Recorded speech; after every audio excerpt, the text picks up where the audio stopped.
রাতে হঠাৎ শ্বাস নিতে কষ্ট হচ্ছে, বারবার ঘুম ভেঙে যাচ্ছে, এটা হতে পারে আপনার ফুসফুস বা শ্বাসযন্ত্রের কোনো সমস্যার সংকেত। সিওপিডি পেশেন্ট স্লিপ অ্যাপনিয়া বা ফুসফুস যন্ত্রের কোনো সমস্যার কারণে রোগীর শরীরে পর্যাপ্ত পরিমাণে অক্সিজেন পৌঁছায় না এবং কার্বন ডাই অক্সাইড বের হতে পারে না, যে কারণের জন্য বাইপাপ মেশিন ডাক্তারবাবুরা সাজেস্ট করেন।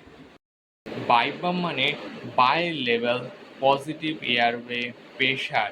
এটি শ্বাস নেওয়ার সময় একটা আলাদা প্রেশার দেয় এবং শ্বাস ছাড়ার সময় কম প্রেশার দেয়, যাতে রোগীর ফুসফুসের ওপর কোনো চাপ না পড়ে, ফুসফুস সহজভাবে কাজ করতে পারে এবং শরীর যাতে কম ক্লান্ত হয়।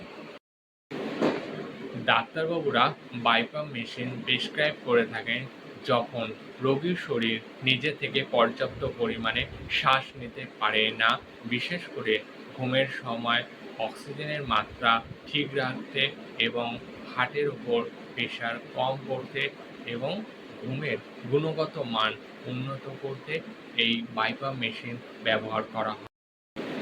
সঠিক পরামর্শ আর সঠিক যন্ত্রটি পেতে অবশ্যই যোগাযোগ করুন এলমেটের সাথে। এলমেট আপনার শান্তির ঘুম ও শ্বাস নিতে সহযোগিতা করবে।